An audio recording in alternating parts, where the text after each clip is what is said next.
this rather snappy, won't you? I have some very heavy thinking to do before 10 o'clock. Hey, welcome to another episode of Get It Right Texoma with the trio. Mike Hendren, Terry McAdams, Trey Sarala. Thank you for joining us. Glad to have you here with us. We get together and we try to inform and entertain you as much as we possibly can. Also bringing you news from around the area, local, state, and national news, global, whenever we need to, right here. We have interesting guests that join us from time to time, and we try to give you, and they try to give you, a unique perspective on things going on around us. And also we throw our opinions in once in a while. I know that's hard to believe. Shocking that there's some opinions here. Terrible. Just a hard. If I had pearls, I'd clutch them. Anyway. Anyway, do please take the time to share this across your social media platforms on Facebook and Instagram and anywhere else. And also be sure and visit our website, getitrighttexoma.com as well. So thank you for joining us. Glad to have you. We'll get right into it. We got a few things happening around the area. The State of the Region meeting. This is going to happen on September the 18th. Region 9, is that where they're? No, it's Sykes Lake. Sykes Lake. Oh, I just saw Region. Oh, it's 9 a.m. Sorry. At Sykes Lake. Good God. See, I should pre-read all this stuff for like 10 minutes before we get started. That way. Anyway, the State of the Region, 9 o'clock. Joe Biden's better at reading a teleprompter than you are, man. See, now it's fighting words. I'm glad you're between us. Mike's gonna. Oh, hell. Now he's just trying to piss me off. Yeah. See, Okay. State of the Region, 9 o'clock, 11 o'clock, Sykes Lake Center here in Wichita Falls. And the mayor, Tim Short, is going to be taking part in that, as well as County Judge Jim Johnson. Well, and I also think County Judge Mike Campbell. I think all the county judges, it's a regional thing. Okay. So I believe there's going to be officials from Clay County, Archer County, Wichita County. Good. And I think there's probably going to be some people in the education. It wouldn't surprise me if Dusty talks and from Region 9. And I mean, I don't. Well, see, there I wasn't totally wrong. So there's going to be some Region 9 people there potentially. I said Region 9. You said put that in my head. He's from Vernon College. Yeah, actually, well. Dusty's from Vernon College. See what I did there? So, okay. Yeah, you put that in my head, but no, from Vernon College. Okay. But anyhow, I don't know who all's going to be there, but anyhow, I think it'll be an interesting thing. Check it out. It's 9 to 11, yeah, and it's at the Psych Center. So if you turn at the where the fitness center is at Midwestern State University, and you kind of curve around back there to the back. It used to be the PE building, the outdoor activity center. Yes, sure did. Yeah, I remember that very well. Yeah. All right, then coming up on the 21st, the Zavala Taco Fest at downtown, the Downtown Farmers Market on 713 Ohio is the address, and that's going to be from 5 to 10 p.m. And tacos. What else do you need to know? I was going to say. What else do you need? Enough said. I mean, that just kind of sums it all up right there. But well, tacos. This actually came from. It was kind of funny. There was a guy when Steven Santillana, who's Hispanic, was our mayor. There was somebody got on social media and called him a taco eater. Well, I can think of a lot of the worst things to call a taco eater. Now, the guy did mean it to be derisive, but Santillana and I thought it was pretty smart. He said, you know what, I'll take that and we'll run with it. And they came up with a fundraiser, and that's what they did. And then they since turned it over to Zavala, the Hispanic heritage people here in Wichita Falls, and they use it as a fundraiser to get out scholarships and stuff like that. So Yeah. It's a great fundraiser, and you can't beat it. There's tacos, there's mariachi bands, there's the Zavala dancers. There's a lot of stuff out there that has to do with Hispanic culture, and so it's a great time, and go check it out. Yep. Well, we've been trying to focus on a local restaurant in the area, every show that we do. And locally owned, family-owned type restaurants. In this particular broadcast, it's going to be P3. That's who we're looking at. It's the original Pioneer number 3. Yes. There it is. This sits at the corner of Shepherd Access Road and Business 287 or Old Iowa Park Road. Yeah, if you turn left, you're on North Scott. Mm-hmm. If you turn right, you're on Old Iowa Park Road. It's right there at the crossroads. The crossroads. And Brady Crumpler. Yep, owns Brady this Crumpler, restaurant. longtime cowboy, former rodeo cowboy. Yep. And his family worked. I actually worked for his family years ago when I was a teenager. A little bit out at their place off out of close to Freeburg Cooper. They have a huge place out there that they did cutting horses and stuff like that. So. Well, it's a great old place. Been there for many, many, many years. Their enchiladas are kind of world famous. Enchiladas over there. and their chicken fried steak. They're known for their chicken fried steak as well. So I've never been there. You've never been to P3? I've never been there. Holy smokes! Heard about it Yeah. here and there, but Of course, I've been there. It's in my neighborhood. It's kind of out of your neighborhood. If you think about it, you don't go. You don't go downtown there a lot. for your work neighborhood. Or your living neighborhood. You don't live by there. No, I definitely don't live by it, but you don't either. But I used to. I used to live by the base, which is fairly close, and I used to drive. I used to drive by it every day, twice a day. Yeah. So I that's what happens sometimes. You live someplace and you work someplace, and if something is not on your route, you kind of forget about it. I So grew up understand it. 5 or 6 blocks away from this place. Yeah. So Okay. So But they have a great breakfast as well. Their breakfast has been there for a long time. Yeah. Unfortunately, the longtime waitress Anna, who used to be there, she passed away recently here. But Anna was a staple there. I don't know how many years maybe like 50. Flo. She had been there. Yeah, in some ways, yeah, she was. Sassy and. I would say she had to have worked there at least 50 years. Oh, I think so. Yeah, Oh, wow. At least 50. Yeah, exactly. She was a sweet woman. She started there back when the McBride family still owned all the Pioneer restaurants in town. They had at one time they had there 5 or 6 Pioneer branded restaurants, and you had the McBride's Steakhouse and McBride Seafood and all this other. But she started and there. Also, El Gordo's was McBride's too. That's right. Yeah. Well, which is downtown. It was right next door to the original Land McBride and Steakhouse, the Land and Cattle. Yeah. Okay. So Anyhow, go check them out. It's a great place. There's a lot of good food, good people. Brady Crumpler's there quite a bit. He'll come by and say hi and tell you thank you for your business. And Well, it looks like they have musicians come in too at they times. do. Yeah. So they have a little. I don't know where they do that. I don't know, but it's now I don't know if this will make it to air. Hopefully it will before. But this Saturday, I guess that will come up. This Saturday would be the. My brain's 14th. Not calculating. 14th, okay. It says at 6 p.m. Mike Franklin and Mark Murphy at the P3. I don't know who those guys are, but apparently they're playing guitar. Maybe they're going to. They look like red dirt country with the hats folded over and stuff like that. Maybe they're going to play acoustic and just kind of walk around like mariachis. Like a mariachi band? You know? Yeah, there you go. Could be. So there you go. So P3, check them out. They should do that, actually. They should try that out. Well, kind of the big story here locally right now. This hit recently. So the city manager of Wichita Falls, Darren Liker, resigned his position. Which we knew about that a few weeks ago, but we didn't know all the details. It just said that he had resigned. No. So I think it was the Times Record News or maybe one of the TV stations had filed a Freedom of Information Act seeking the documents that outlined what the terms of his resignation were. And you always see this whenever a high-ranking official resigns, even whether it's a private company or a government entity. In this case, the city manager. Wichita Falls has a manager-council style of government. The city council sets budgets, votes on policies, votes on ordinances, but the city manager actually runs the city. The city council's only employee is the city manager. That's the only person they can hire or fire. Yeah, and the city council, a city councilor or the mayor has very limited authority. Right. The mayor has some executive authority, but the city council a member has very little authority. Right. But the group has quite a bit of authority with the city manager because they hire and fire the city manager. Right. So the city manager, it turns out, was basically asked to resign. Yeah, that's in the article that there was a letter that was signed by several members. It would seem that there had been a severe loss of confidence in Mr. Liker and in his leadership, and he was asked to step aside. Well, the rest of the story, as Paul Harvey would say, is this. Times Record News reporting on this.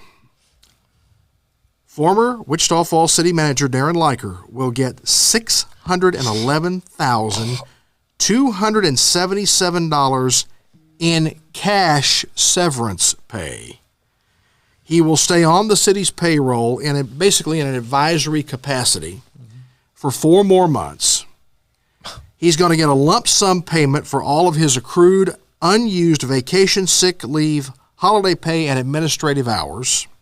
What are administrative hours? I'm not sure what that is. Okay. Additionally, on top of all of this, the city will pay for all medical and dental COBRA coverage for 18 months after his departure. Continuing. So, like, if you have medical coverage through any company, and you leave, you can continue your medical coverage with that company, right, for the same price as if you were there, but you have to all of a sudden you have to pay for it, and it's called COBRA. It's so people don't basically get fired and then lose all their medical coverage. Yeah, well, in this case, he's not paying for his COBRA coverage. Somebody else pays for it. Generally, the employee has the right to pay for it, but they've negotiated with the city to pay for it. Well, I want to clarify when they say the city is paying. No, the taxpayer is. Exactly. Let's be clear. City taxpayer. Let's be clear. The taxpayers are going to foot the bill for this.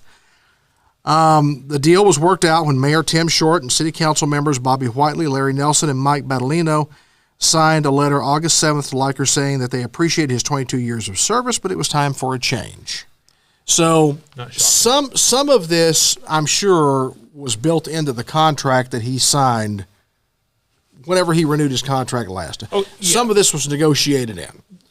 But some of this, it sounds like, was agreed upon as a term or as terms of his resignation. Well, because if he has a contract, here's the thing. When you have an employment contract, and we're not really used to that a lot, like, in other words, you and I don't have employment contracts for our employees. No. Mike doesn't have an employment contract for any of his employee himself. HR at Mike's place is pretty tough. Yeah. Especially when kids called in to do sexual harassment training, right? Well, because he's his own employee. It's just never pretty. Yeah, it's never pretty. Multiple personality. But when you have employment contracts, a contract is a property right. You have to look at it this way. And so I don't know how much time Darren Liker had on his contract, but he may have had 4 to 5 years on his contract. I don't know what it is, and I don't know if the article says what it is. But so that contract is a property right. He basically, you can say, we don't want your services anymore. Go sit at the house, and you have to pay him out for his contract. So I'm guessing, I'm making some assumptions here because I don't know all the details. My assumption is the city sat down with his representatives. The city representative sat down with his representatives and basically said, what's it going to take to buy you out of your contract? Well, guys, let me ask you, when's the last time we ever saw a government official in our area who was not a unpaid elected position like a school board member, obviously, or someone like that? I'm talking about a paid administrative position, be it city, county, or even state for that matter. When's the last time you heard of someone resigning from a position and walking away with over $600,000 in cash severance pay in addition to all of these other things? Well, I understand it's been a while, but I have seen superintendents that resigned, that left, and they left with a built-in. There was a built-in cash payout for their contract. It happens. I mean, whether you like it or not, the fact is you can't get a superintendent of schools, especially at a level of Wichita Falls, or a city manager, especially at the level of Wichita Falls.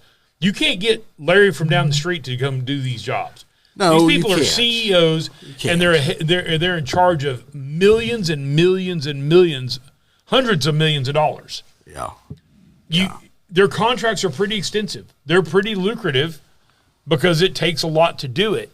I'm not saying it's fair, whether you like it or not, or whether it's fair or not. What I'm saying is if he had 5 years left on his contract and he makes about $250,000 a year, you do the math. I don't know how long he had his contract, but say he had that. Well, you do the math on that. He could sit at home for 3 to 5 years or something and just collect money. According to TRN's reporting here, his employment contract that was approved on September 5th of last year provided an annual salary of $254,556 and across-the-board cost of living raises when budgeted for city employees. His salary was set annually by the city council. So each year they voted on or they determined his salary. But generally most of those people don't have a 1-year contract. They've got a multi-year contract. Mike, Well- I have a feeling he probably has a multi-year contract. Well, let me interject here. I was reviewing the contract that actually it's called a professional services agreement between the city of Wichita Falls, Texas, and Darren J. Likert, city manager. And apparently, so this PSA actually lays out the details, and this was active and apparently at the time as effective the 5th day of September of 2023. So this is his contract, apparently, right here. This is that's the Right, actual but they contract. usually have a multi-year contract. Well, is but what he I'm just, saying. but what I'm saying is he just renewed it. Yeah, he last could've- year. yeah, but- let me, the term, here we go. We'll clarify that. It just says the term of this agreement shall be indefinite, and this agreement shall be and remain in full force and effect until terminated by the employee or the city as herein provided. So this, in this case, So no. basically an open-ended contract. So, And then the city, well, they that's, guarantee raises and cost of living and all that kind of Well, stuff, it as long as get- he meets the requirements. It gets better. Again, TRN reporting here. Under the contract, the city also paid all his contributions into the Texas Municipal Retirement System, which included his share of 7% of earned income and contributed an amount equal to 13.5% of his income into a 401A plan and another 5.5% into a retirement health savings plan. Holy smokes. I agree, but all this being said, and it's a lot of money, don't get me wrong, but I have faith in Tim and Bobby. I have faith in some of our city administrators, and I don't believe that they just walked in and said, yeah, we're just going to give him this money because he's a nice guy and we like him. There had to be a contract buyout here. I guarantee you. Otherwise, I mean, it would be great if they can't talk about it, but these guys did not just say, let's write Darren Liker $1 million worth of check for just for fun, just because we like him, or $1 million or half, or whatever the amount of money is. I guarantee this had to be a contract buyout. Well, let me offer this termination without cause. So presumably they're saying that in this case it is without cause. No, they probably don't have a. They probably couldn't terminate him. Well, They could ask him to resign because they want to make a change. There's a difference between that and terminating with cause. But Texas is an at-will employment state. No, what I'm Yeah, but if you have a contract, it right. changes that. Well, here's what I'm saying. Above in the termination agreement that they signed, it said in accordance with this professional services agreement. And then the professional services agreement, it says in the clause, termination without cause. The city may terminate this agreement without cause with 120 days written notice to employee. Employee will continue to be paid during this 120 days. For the purpose of this agreement, termination without cause shall occur only when not less than 4 of the majority of the entire duly elected qualified members of the city council, whichever is greater, vote to terminate the employee as a duly authorized public meeting or at a duly authorized public meeting, and then provides the employee the required 120 days. So, and then there's, if you have cause, then it goes through. So now, there's probably more here. List reasons and dates, and then severance. See, there is a severance termination without cause. There is a severance requirement here, and that they're required to pay. So basically, if you read, this is all in the article, so you can go look at this, but I'm just pulling out the highlights. So it actually lays out everything right here is probably in there, because there's COBRA here. There's 18 months of total compensation. And he's got a lot of things in his package. They're paying him $1,000 a month in a vehicle allowance. There's anyway. I just, like I said, just a quick scan. That's what I'm saying. I mean, it's one of those deals. They're locked in. Right. Regardless, You can't give away public money. So in other words, if you're a public official, you can't say, hey, we want to just give somebody a bunch of money because we like somebody. There's got to be a rationale behind it, and that's it. It was in his contract. Well, and they don't. And by terminating him, they don't have cause for termination, because cause for termination is a pretty high bar when you have a contract. You can't just walk in and tell somebody to get the hell out. Oh, sure. And this is it even goes into, these are the reasons why you have, or the process to go through, if it is with cause or without cause. And then anyway, like I said, just go to the website. It's attached as part of their the Times Record News article. It lays it all out right there. So, well, I tell you what, guys, all this having been said, probably, no, I think maybe under different circumstances, maybe this wouldn't be so glaringly almost insulting to people in a way. The city council, were they not just talking about doing a tax increase recently? Wasn't it suggested that they were going to do a tax increase? Then on the heels of that, you find out, well, we asked the city manager to step aside. He did. He submitted his own resignation a day or two after they asked him for it.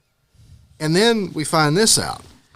The optics here are pretty bad, really. Well, what happened? Here's the problem. The problem is it wasn't the people that are on the city council now necessarily. I know that. Previous councils I know that. have negotiated a contract, and they have to honor it. Maybe they didn't. Maybe that contract. Maybe they should have negotiated harder. It's hard for. It's easy to look from the outside and say you should have done this and you should have done this, but the fact is he does have a contract. It's all in there. Yep. They're not giving him money just to give it to him. So at some point, would we all like to look back and say, man, 5 years ago, 10 years ago, should the city council have been a little harder nosed on this contract and said, hey, is this guy really cutting the mustard? Is he doing what we want him to do? I know we sit here and we talk about how, the city manager is basically the CEO of the city. But yeah, you're the CEO of a government entity, not a private corporation. It's one thing when the CEO of a private corporation is able to negotiate a contract worth $1 million or more and walk away with the so-called golden parachute. That's one thing. That's a private company, okay? If the shareholders of that company or the owners of that company are okay with that, well, that's on them. But in this case, you're talking about the taxpayers' money. There's got to be a higher standard set for everybody, but at the same time, you also can't just. This can't happen again. I don't think. I don't think. I disagree with you because you're not gonna get somebody who won't come in. You're not going to get somebody who's qualified to run the city of Wichita Falls who's going to come in with no contract and without there being something along with it. Well, but now this is out there. Yeah. Now you're going to have to turn around and look the taxpayer in the face and say, well, the next guy or gal that we hire is going to get a similar deal, and if we have to ask them to resign or they do resign, well, they're also going to get a big fat check. Well, Darren's been around a long time though. I think there's a difference there. I mean, I don't think somebody who just showed up is going to get this. But at some point, all I'm saying is, and I'm not saying I agree with their logic. Yeah. Okay. Because I've had my criticisms of Darren for many, many years personally. Okay. So I'm not. What I'm simply saying is, at some point, the city council felt like the city manager at the time. Let's take Darren Liker out of it. Just the city council felt like it was important enough to keep the city manager that we had at the time. It was important enough to put all these stipulations in to do that. Yeah. Now, obviously, this city council probably doesn't agree with the last city council. But I go back to, and I've dealt with this for years with the school district. People look and see what the superintendent of schools makes, and they go, holy crap. It's like, okay, you need to understand, and I know more about the school than I do the city, but it's still, we're talking about similar numbers. The school district's $126 million. Yeah. 2,000 employees. Yeah. 26 physical plants. And then on top of that, you're responsible for a ton of kids, because that's your business is kids. You're not going to hire somebody for $100,000 a year that'll do that job. Who's qualified to do that job? It costs money. When you're in a city the size of ours, it costs money to have people to come in and run your school district and run your city. That's reality. Well, and I think for qualified people. In addition to some changes in what the deal the next person gets, though, another change that's going to happen is the next city manager, whoever that may be, and the city council needs to make this, I think, very clear to that individual. There's got to be a different way of doing business. Oh, sure. Business as usual ain't going to cut it. You can't do what the other guy has done. Sit in your office and you're damn near invisible to the general public for the most part. I've had a number of business owners over the years tell me that they felt like the city manager's office was basically inaccessible to them on several levels. That cannot work that way any longer. There has got to be a change in policy, a change in management style, a change in everything. Well, it would be culture. It's a change in the culture. That's the word for it. Yeah. But just to piggyback on this, just to let you know, there's a good chance. Well, I can't imagine that we would hire a city manager. I say we, the city of Wichita Falls, would hire a city manager and have golden parachute right off the bat. That usually is not how it happens. Usually you hire somebody in on a multi-year contract, and then if things are going well, in year 2 or 3, they start negotiating all those other severance things to set themselves up. Well, That's really how it works. so if he's been in 22 years with them now, then at 21-ish years, 21 years, he negotiated this professional services agreement. But he might have had one before then as well. Well, right. Oh, yeah. But we don't know. like Right, we but he don't just, know. for whatever reason, renegotiated it. Yeah, but his contract might have come up, or there might have been. There might have been a time. Yeah, but this was open. This one is open ended.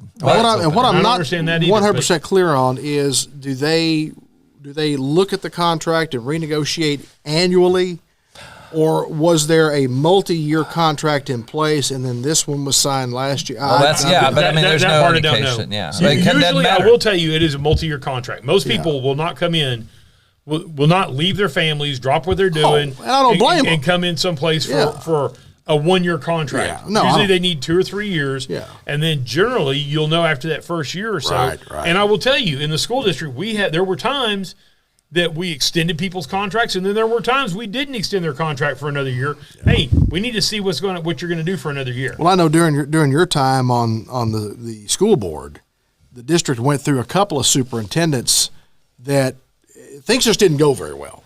Right. There were issues. I worked with 4 superintendents. Yeah. Hired 3. There was one. Dr. Orr was in place when I first got on the board. Excuse me. We hired Dr. Kazanis. Then we hired Dr. Fassard. He didn't stay here very long. I really thought he did a great job. Then we hired Mike Kurt, and then I was off the board pretty soon after we hired Mike. But you served for 12 years. 12 years. And 4 superintendents. 4 superintendents. 12 years. So about every 3 years. Yeah, and which is a little too often, but 22 years is too long. I think it's it needs to be in the middle. Well, you the go other back.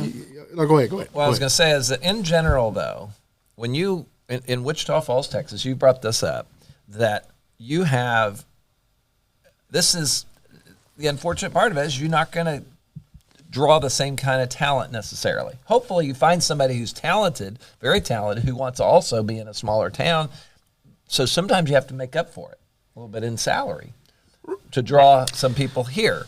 And that's the reality. We're also a stepping stone town. Right. Because you can't go from Petrolia, Texas, as a city manager or a superintendent of schools to the Dallas ISD. No. You got to stop somewhere in the middle. And Abilene, Tyler, Wichita Falls, San Angelo, there's a number of these towns that are kind of in that middle range there. So we're kind of the middle of the road. That are kind of the stepping stone. But I will tell you, and I'll share this with any city councilor that want to listen. If you have, and a lot of these people are hired through a service, like there's companies out there that do superintendent school searches, and I'm sure there's the same thing with city managers. It's very similar, okay? Mm-hmm. I feel like we got a superintendent one time that was the best of the group that we got. But I don't necessarily know that it was the best of the best out there. Oh, yeah. So you have to be careful, and you have to trust your management search team that they are going to, that they're not going to try to bring you they're not going to try to place somebody. Mm-hmm. And I felt like that's happened a couple of times when somebody's almost tried to place somebody. Yeah. Because you can, if you go, okay, we've got this candidate here, and then we put some candidates out here that are pretty good, but they don't rise to this. Well, if that's what you got, you're kind of going to go with the best, but maybe it wasn't the best fit. So I'm just going to say you have to be very careful if you're using a professional, like a management search company, you have to trust that they're working in your best interest. Well, hopefully whoever does replace Mr. Liker in this position does have hopefully there will be a change in culture, and the city council can make that happen. They have the power to force that to happen, and to influence. Yes. Well, basically, I mean, the city manager is your employee. Here's what we expect of you. Here are the terms of it. Here's what we need from you. Can you deliver on that? No? Okay, thank you for stopping by. Yeah, Next. but it takes some time, though. You have to give them – you can't go, okay, we're going to hire you and then have the expectation you're going to change things tomorrow. Yeah. It's going to – because you have to change the – there's people that have worked for the city for a long time. It's the kind of same thing as we talked about the deep state. Now, I'm not saying that Wichita Falls is a deep state, but there's people that have worked in government for so long and they've done things a certain way that you can have a management change, but it takes a little time for that to filter down. Not only even in government, even in a big corporation. Okay, Terry can make a management change at his place, and it can happen like that because there's not that many people here. Right. But when you have hundreds of people that are spread out all different places, and then think about it, even in the police department, they're not even in an office. Yeah. They're all over the streets. They're out there doing stuff. You know, that's what I'm saying. When you have people that are spread out doing everything and you want to change a culture, you can't do it on the dime. You can't split overnight. It's going to take a little time. And it's a risk, too, because you're changing. Any sort of change is a risk. You never know. But I just think that there need to be some expectations set, some parameters set from the onset. And I think there will be. And let's. Let me tell you, I'm going to say this. I trust the city council and mayor that we have right now. Yeah. I really do. I have a lot of faith in that group of people. Yeah. I think this right here helps me have more faith in that group of people, right? Mm-hmm. I have faith in that group of people. I know most of them, don't know all of them very well, but I know most of them some. And I think that they are going to do what's best in the city, the best interest of the city of Wichita Falls. Yeah. And that's all we can do. And let me throw this one last thing. Okay. The culture is going to be driven, obviously, by that person and by the city council, because it's not going to be just that person on their own. Right. But when you draw somebody in here, do you want somebody who's going to be in the position? I mean, and I'm not answering this question. I'm just asking the question. Do we, or of course, the three of us can't vote in Wichita Falls. We can't vote, but we pay taxes. But we pay taxes. Yeah. We can say something about it. But my point is that when they go to choose the next one, the next person, do we want somebody who's going to be ingrained in the city, who's invested in the city? So do you want somebody in for 2 or 3 years only and then moving on? Probably not that. But I think with the right person, and given whatever future city councils, then the right person could be here for another 20 years. Well, let me, so I just throwing could be, but let me throw this on the other. But that can change, like I said. Let me flip the other side of that coin and show the other side of that coin. Sometimes you hire somebody and you don't expect for them to be very long term, right? Because you have, but they're going to come in and take care clean house, take care of business. They're going to come in and they're going to change the culture, right? And so I don't know where the city is. I don't know enough about it. None of us do, and we can't speak intelligently on that. No. None of us know for sure, but the people in the weeds know. Right. And once again, I have faith in this city council and the mayor that they are going to know what is the right course of action. Do we take the person? Do we hire the person that we think is going to be the 22-year person? Or do we hire the person that thinks we're going to come in and we're going to that is going to have an impact culturally change? Yeah. Well, and they'll be kind of like a transition person to our next. A shake-up, if you will. That's what I mean. I don't know. I don't either. I don't have a know sense of that. I don't know that, but at the same time, maybe we're not in the weeds. We don't know the undercurrent. We don't know the undercurrent, and the fact is, since somebody's been in the position for that long, there's a lot of people that have been around for a long time. And that's the thing. When you find somebody and the right mix might have been the right person at the right time 22 years ago, but then over time, the city has changed. The leadership of the city council has changed many times. Yeah. And that person, and we've talked about it, customer service. There is no, that does not seem to be in the values at the top. Right.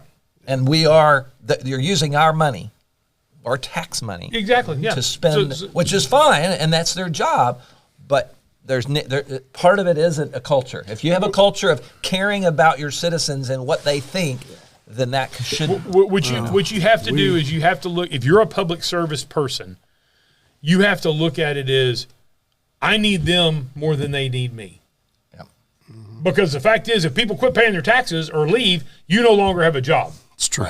It So- won't happen overnight, but it will happen over time. Yeah, it does. We've had sort of this just keeping this number in and out, and I think that's been the push-pull, and that's been part of why we haven't grown. Let me pull back. I don't know that we need the culture of we need them more than they need us, but at least we need each other equally. At least it's a symbiotic relationship. In other words, they don't. It's kind of like our businesses. Nobody needs a motorcycle. Nope. Nobody needs an iPhone.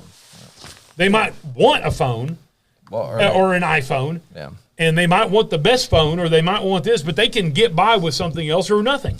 There were people that lived thousands of years that never had a telephone at all, especially one that you walk around with in your hip. Yeah, with well, pocket. but you could live around with a bag phone, I guess, or a flip phone or something like that. So what I'm saying is, it's a symbiotic relationship, Absolutely. and that's how the city needs to work. Yep. Can I throw one thing on national real quick before we stop? I know we're let's going do long it. here. Let's do it.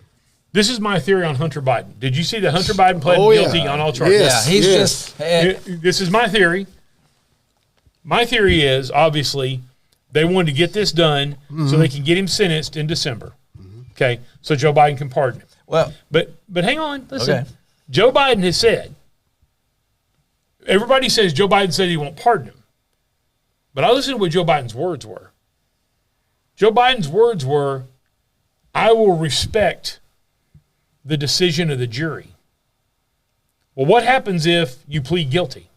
There's no jury. Thank well, you. but his office now again, this we can believe whatever we want to believe, but apparently there was a press release saying he's not going to pardon him. That I don't care what his office says.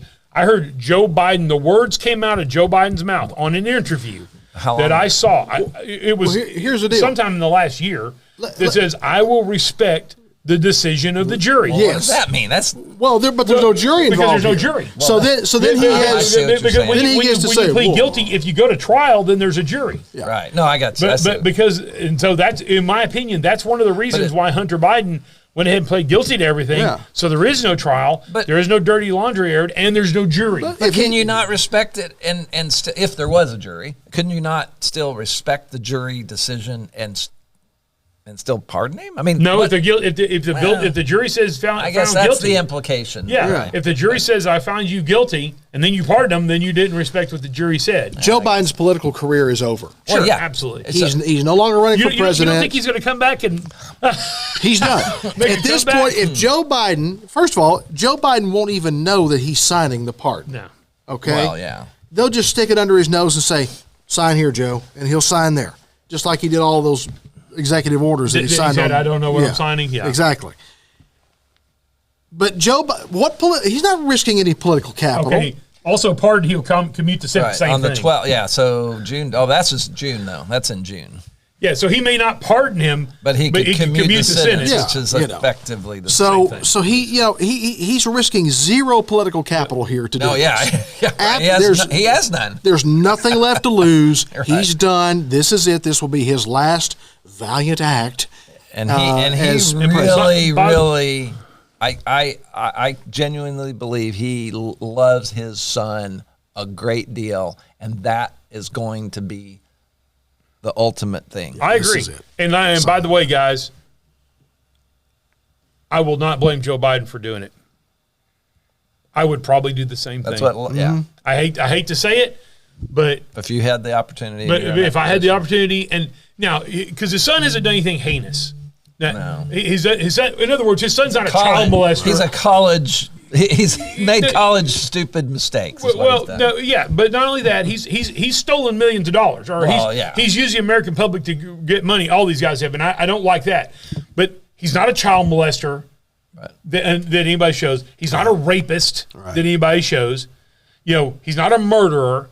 So outside of those, now if he was a child molester or something like that, screw that. The guy fries. Put him out of the prison. Yeah, but if he's his crimes are not crimes against people. All right. Therefore, I would not blame Joe Biden for pardoning or commuting his sentence. Yeah. I'm just going to go on record saying that. All right. We're going to wrap it up here, guys. Thank you for joining us. Be sure to visit our website, GetItRightTexoma.com. Also on Facebook, be sure and share the link on all of your social media pages and give us your feedback as well. This podcast. See, that's old habits die hard. Podcast, whatever. This podcast. This Broadpod. Ooh, I like that. Yeah. Broadpod. I think I dated her once. This podcast has been brought to you by Eddie Hill's Fun Cycles and 401 North Scott. That's where we met her. Downtown Wichita Falls since 1966. Your power sports authority here in Texoma. EddieHillsFunCycles.com. MacTech Solutions at 4020 Ray Road, Suite 3B. We record this podcast in the MacTech Solutions podcast studio, online at mactech-solutions.com. And also brought to you by Lolly and Pop Sweet Shop, online at lpsweet.com, and on Facebook at Lolly and Pop's Sweet Shop. Thank you for joining us. Take care, folks. See you down the road.